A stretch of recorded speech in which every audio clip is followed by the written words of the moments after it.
Assalamualaikum semuanya. Kembali lagi di video aku yang ketujuh, kalau nggak salah ya, ketujuh. Nah, kali ini kita akan membahas manajemen pembiayaan pendidikan. Nah, jadi apa sih manajemen pembiayaan pendidikan?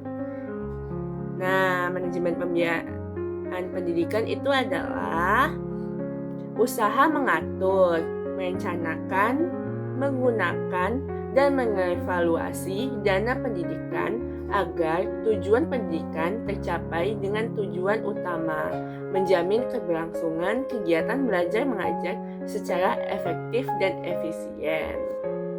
Nah, tujuannya adalah yang pertama, menjamin ketersediaan dana pendidikan. Yang kedua, meningkatkan efisiensi penggunaan dana. Yang ketiga, mendukung pencapaian visi, misi, dan misi sekolah atau lembaga.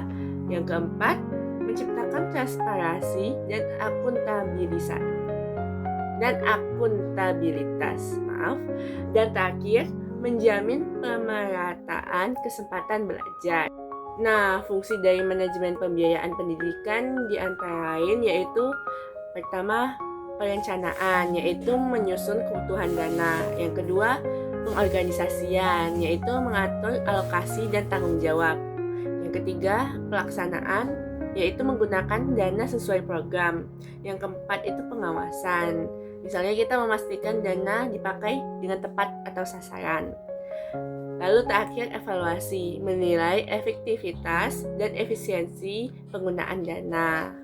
Nah, sumber pembiayaan pendidikan itu kita bisa dapatkan melalui dari 5 sumber. Yang pertama, pemerintah, yaitu APBN atau APBD. Yang kedua, masyarakat, misalnya orang tua atau komite sekolah. Yang ketiga itu dunia usaha dan industri, misalnya CRS atau sponsorship. Lalu yang keempat itu ada dana internal sekolah, misalnya unit usaha, dana BOS, dan hibah. Lalu yang kelima itu sumber lain yang sah dan tidak mengikat. Nah, prinsip dari manajemen pembiayaan pendidikan itu adalah pertama, efisiensi, menggunakan sumber daya yang ada dengan cara yang paling hemat dan tepat guna untuk mencapai tujuan tertentu.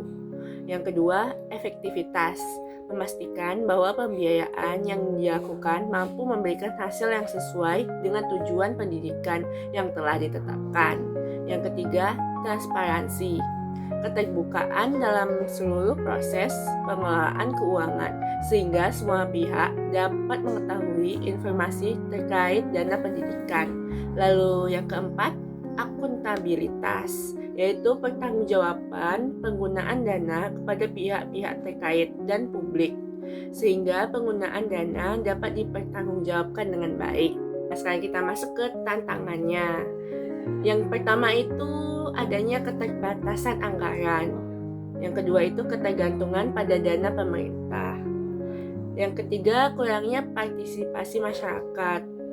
Lalu yang keempat, ketidaksesuaian alokasi dengan kebutuhan nyata. Dan yang terakhir, masalah transparansi dan korupsi. Sekarang kita sudah sampai pada kesimpulan. Jadi manajemen pembiayaan pendidikan adalah pengelolaan dana untuk mendukung tercapainya tujuan pendidikan dengan memegang teguh prinsip efisiensi, efektivitas, transparansi, dan akuntabilitas. Terima kasih telah menonton sampai habis. Sampai jumpa di video selanjutnya. Dadah guys.